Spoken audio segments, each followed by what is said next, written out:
What is good, guys? It's Ray J back with another video, and in this one I'm going to be talking about the one and only Tesla stock and break down something very important that Elon Musk said that will affect the price action of the markets. He is warning of a big recession, and you guys have to be very careful based off what he's saying. So I'm going to provide you guys with what I believe the market could end up doing for like the more medium term, based off what Elon Musk is warning us about, and some very big red flags you have to watch for if you are watching the charts, some very important indicators to look out for both Tesla and also for SPY. Before I break anything down about this, though, before I get into any of the information, let me just mention a couple of things real quick. Firstly, I'm not a financial planner. Take none of this as financial advice whatsoever. And also, if you guys can, please smash the like button if you want to see more videos like this. It not only benefits me, it benefits the entire community as a whole. And the last thing is, if you guys can, please check out the Moomoo link down below in the description. If you sign up for Moomoo, the link down below, and deposit $100 into the account, you're guaranteed up to 5 free stocks, each worth up to $2,000. And the best part is, any could be a free Tesla share. The offer ends in 1 week. Check it out before they run out. With that out of the way, let's get on with the video.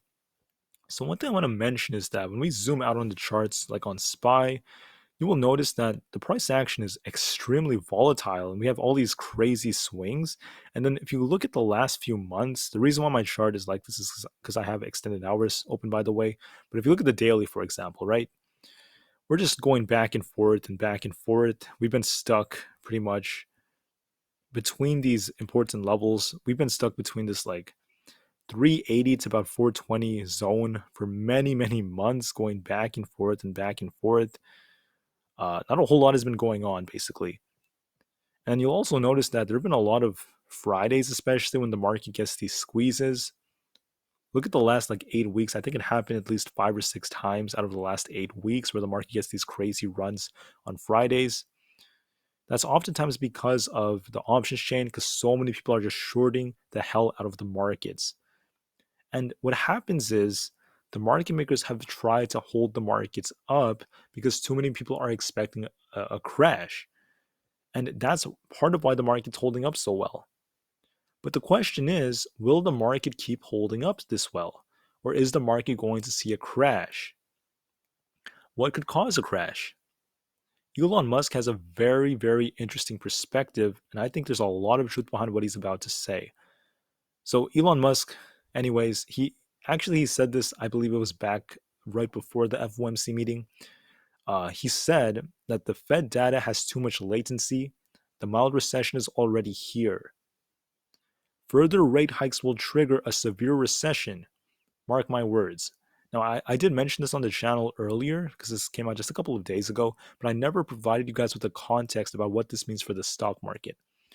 So Elon Musk is telling us that the Fed's strategy is not working because the Fed claims they're reacting to data, but the data could be outdated.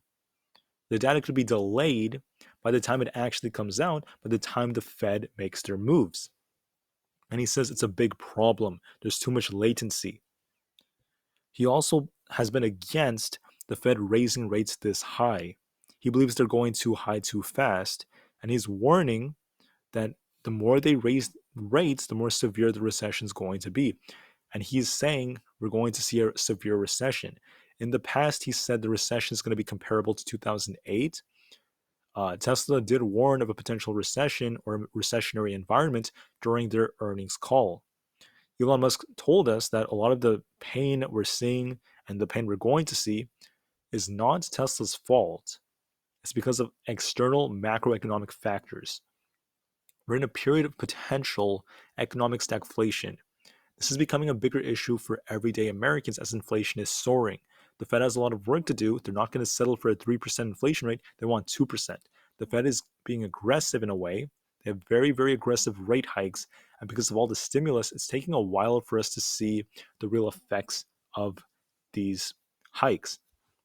But Musk is warning us. The recession is coming. It's going to be severe. It's going to be comparable to 2008. Those are his words. Make sure you guys are ready for this. What does this mean? Well, I can't really give you guys financial advice.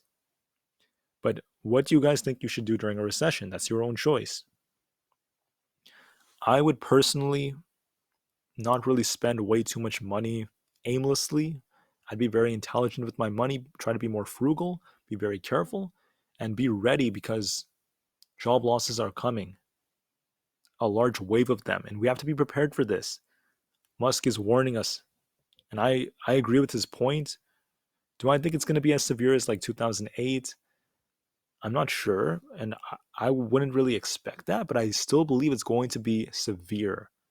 And I do agree with Elon Musk. I believe the Fed are not trustworthy because they first told us inflation is going to be transitory, and that was clearly a lie. Then they told us that, you know, there's this inflation coming. Well, we're starting to see signs of that inflation's going up again. So we have to be careful. But what does this all mean for the stock market? As I mentioned in my video from before, we have CPI coming up, and we have a lot of signals suggesting that CPI is going to be hot. From the manufacturing prices going up from the PMI reports, and then we also have a hot jobs numbers and a bunch of different factors like the summertime approaching. CPI tends to increase during that period. We have two CPI reports coming out until the next FOMC meeting. We have the May CPI for the month of April, then we have the June CPI report for the month of May. If we get a big uptick in CPI, this could be very bearish for the stock market. Make sure you guys are prepared for that and you are very, very careful. Now, the Fed have the next FOMC on June 14th. If CPI, if the next one's a little hot, but then the one in that the report that's coming out on June 13th isn't that bad, then there's still a possibility that we could get a pause. But when the Fed pauses, it's not always a good thing. You have to understand this. Remember, just a couple of days ago, the banks were failing again. The banking crisis is far from over. And if we do get a credit crunch, the banks are going to struggle even more because it's going to get harder and harder for individuals to take these loans. When people are not taking these loans, there's going to be less liquidity injected into the markets. Less liquidity means less spending, right? Less growth, less money for businesses, and there's going to be more suffering. Unfortunately, I hate to say it, but it's the truth. The banking crisis is far from over, in my opinion. And when this is happening, the depositors are not really rushing into the regional banks as much as before. And as the banks suffer, this could be unveiling the reality of the situation, which is much worse than what the media and what the Fed has been telling us, unfortunately. I also want to add that gas prices have been going up. As I mentioned before in my video from yesterday, we're 18 cents up on average per gallon compared to March. That's the data for April. So what does all of this mean? What I'm seeing basically is we might see the market, kind of drop a little bit and then get a push up. And you have to remember that macro analysis is not aligning with the moves in the stock market because the data that came out was pretty bad for the jobs, yet the market pumped. I still predicted this in my video from Thursday. I predicted that on Friday we'd get a pump because of the options chain and because of Apple earnings and because of the technical analysis I saw, the bullish divergences developing on SPY and the QQQ and the bearish divergence on the VIX. But now I want to remind you guys that we might get a small pullback and then push up again by Monday/Tuesday. And we could see SPY fill the gap around the 415 area. But as the market pumps, be careful with CPI. We might get a rug pull because of CPI. There's also the debt ceiling situation. As we get closer to it, things could get worse. But what does make me very, what's the word, apprehensive, a little bit more suspicious of, the crash people are talking about is when you look at the options chain, starting from like now going into about, I would say, May 18th, there are not as many puts. Sorry about that. Until here, there aren't as many puts. The put to call ratios are very low. There's not anything crazy in the options chain. So I think the market can afford some downside. The market makers would be okay with that. But starting from like May 19th, maybe the downside continues in the very beginning of like May going into June. But by the time May 19th comes, going into like almost July, maybe like the end of June, there are a lot of puts again.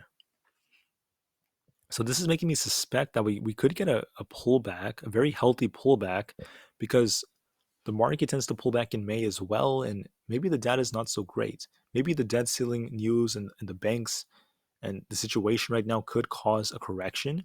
We are kind of due for it. So what I'm thinking is we might get a pullback, and I will talk about Tesla in a few minutes. We might push up first Monday slash Tuesday. Maybe CPI causes a nice pullback, a very healthy pullback. Not saying it's the crash, just a pullback. Okay, and they continue with the sideways game again. See how the market has been sideways for so many months. What I'm thinking is maybe we get a pullback again after CPI, and we see SPY retest the hourly 200 EMA around this, like, I think on the 1 hour time frame with extended hours, it's around like 399, so around there. And we could see SPY come down to the 390s to start filling some gaps.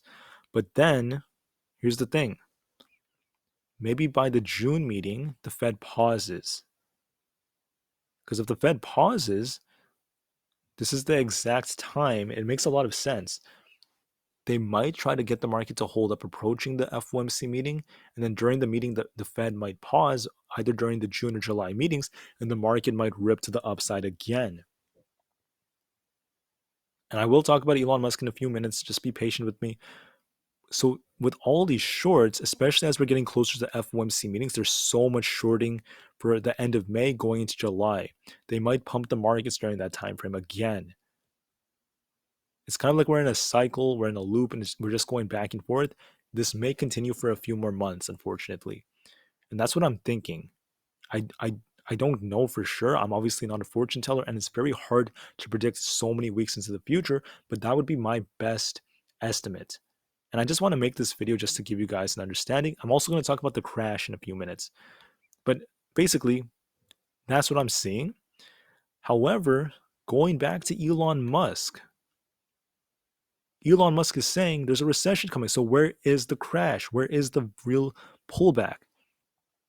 Elon Musk also said he's afraid the Fed is going to cause a lot of stocks to lose a ton of their value. He said that a few months ago. Where is the crash? Where is the real correction? And I'm thinking it's going to happen later than what a lot of people are expecting. And could I talk about a crash? I'm going to give you guys my view of that. I don't want to talk about the true crash to new lows just yet, but I do want to talk about the possibility of it. I think we might see it later than expected by like September time.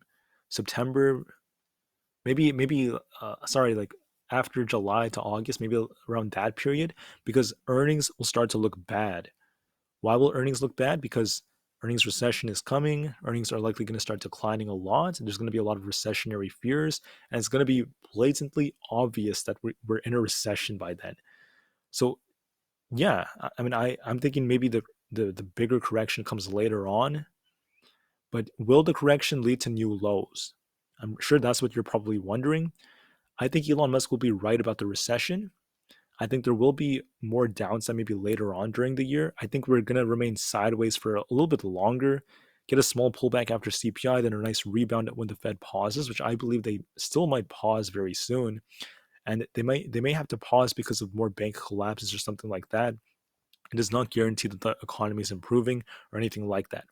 But later on, when like September comes, for example, and the market starts downtrending, if that does end up happening, if we do start a crash or not, I'm not going to be too worried just yet because right now there's no sign of the crash starting just yet in terms of technical analysis and current price behavior.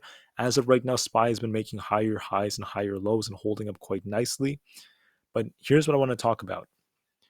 When it comes to the market, okay, if September time comes, September to October, I would probably say like August to October during that period if the market does start declining and if we are going to crash, I'm not going to worry about new lows right now. Why do you have to talk about new lows right now if SPY is in the 400s, right? We don't need to worry about it. Is it possible? Sure. But in order for us to know or get more confirmation, we have to look at the levels. That's the way I trade. That's the way I look at the market. Look at the levels. As I mentioned before, watch the 50 EMA on the daily. If we fail at 400, then watch the next important level is going to be 390 technically, but we could break it. It's not a strong support. The major support is going to be 377 to 380. Okay? We need to hold that on SPY. If that breaks, the next important level is going to be the 200 EMA on the weekly. This is going to be higher by the time, uh, if we do start correcting by like the August time frame, August through October, it's going to likely be higher. So maybe like 370 is where it's going to be. If we break that, if we break this level, this red line, the 200 EMA, we are likely going to see new lows. Why? Because of the recession, the banking crisis, inflation, the Fed, so many different factors. Okay, watch confirmation. What does all of this tell us about Tesla? Tesla's a little tricky to predict. What I'm seeing for Tesla is if it does try to fill this gap or multiple gaps, I mean, it's a possibility. But Tesla's likely, if CPI is too hot, Tesla's going to get rug pulled with the market, of course. And then if we do fill this gap above here first, then there's another gap down here in this like 140 level, which could come later on. Um, if if Tesla does end up filling that gap down here in the 140s after CPI, maybe like during the period I just mentioned when the market might come down, so around like the May period, the next couple of weeks, if the market does get the correction, we could see Tesla fill this gap as we get closer to June. But then by the FOMC meeting, if the Fed announces a pause, we might see Tesla get a monstrous rally from the 140s all the way back to 200 to retest the daily 200 EMA. Right? It's all the way up in the 200s. We might see Tesla come right back up. Could it break even higher? I mean, it's a possibility. But for Tesla, I wouldn't say we're out of the woods just yet, because if the market does start to decline later on during the year, this will drag Tesla down.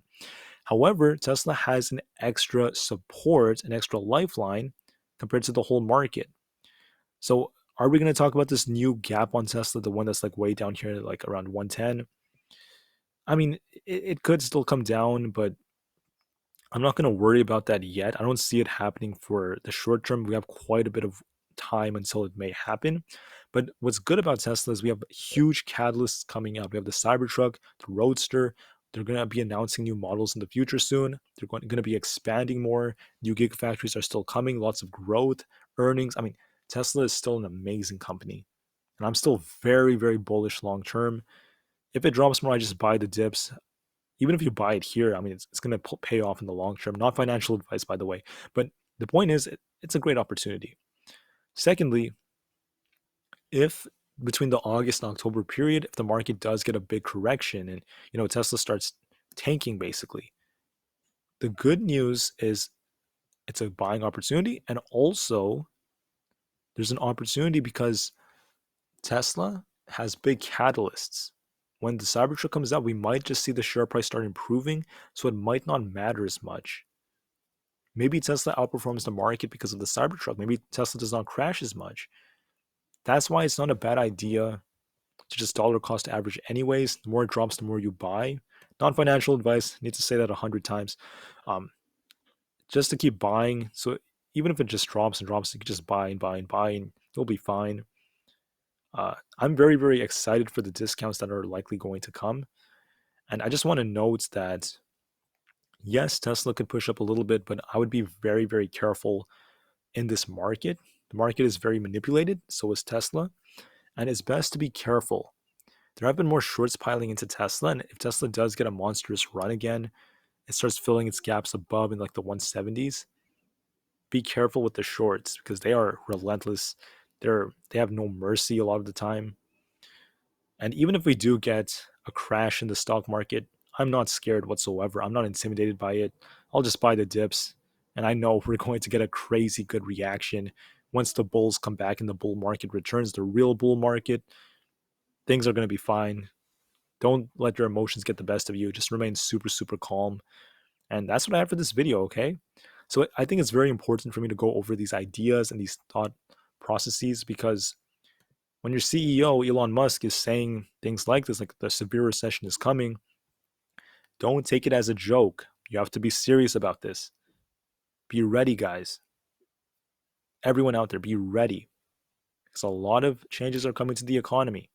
and this will affect you. Thank you for listening. Have an absolutely incredible weekend. Make sure you watch key levels. I don't really like to talk about new lows until we see, important confirmations and stuff. And always remain calm when trading and investing.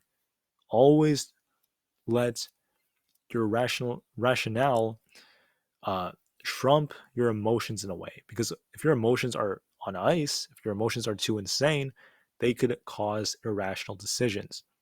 Okay? I appreciate every single one of you. I thank you all so much for your time.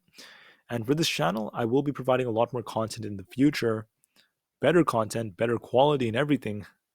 And you just got to be patient. I have a lot coming out. All right. Thank you all for listening. I have some merch for you guys if you want to buy anything. Don't forget about the Moomoo link. Offer ends very, very soon.